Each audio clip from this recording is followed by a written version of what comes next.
Tinapay mula sa langit. A daily morning devotion with CRC family.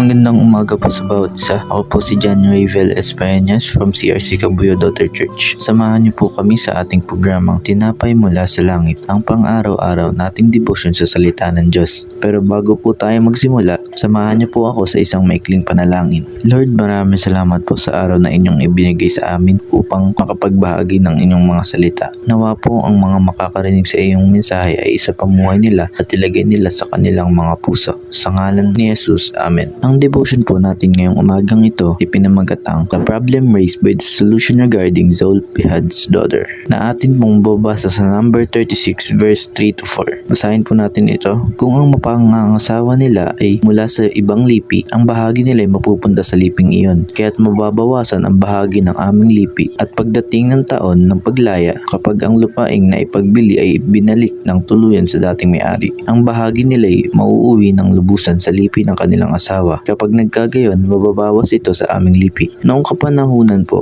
pag ang isang babae ay nag-asawa po ng di niya katribo, ang bahagi po nila ay mapupunta sa tribo o lipi na iyon. At dahil dito, magiging unti ang mga pamana ng kanilang mga ama, dahil ito ay mapupunta sa ibang tribo. Upang mapanatili po sa lipi nila ang parte ng kanilang lupain, kailangan huwag silang mag-asawa ng ibang lipi. Ito'y tuntunin na dapat nilang tandaan. Mahalaga ang pagsunod ng tuntuning ito upang mapanatili nila na walang mawawala o mababawa sa kanilang mana bilang parte ng lipi nila. Isa sa tinitingnan kung gaano kakayaman ang isang tao sa panahon nila ay makikita sa lawak ng lupaing kanilang nasasakupan. Ano ba ang kaugnayan nito sa bagong tipan tungkol sa espiritual na aspeto ng ating buhay bilang isang Kristiyano? Sa atin pong kasalukuyan, kung atin pong babasahin ang 2 Corinthians 6 verse 14, sinasabi po rito na huwag kayong makisama sa mga di sumasampalataya na para bang kapareho ninyo sila. Maaari bang magsama ang katuwiran at ang kalikuan, o kaya ang liwanag at ang kadiliman? Ito po ay paalala rin sa mga kabataan na sa pagpili ng mapapangasawa ay dapat kapareho po nating paniniwala upang maiwasan ang mga di pagkakasundo at magiging ayos ang pagsasama. May mga pagkakataon po kasi na pag nag-asawa ka po ng di kapareho ng paniniwala, marahil tayo po ay pwedeng ma-convert o mawala sa ating pananampalataya. Kung paano ang kayaman o property ay pinapanatili sa isang tribo, gayon din po ang ating pananampalataya.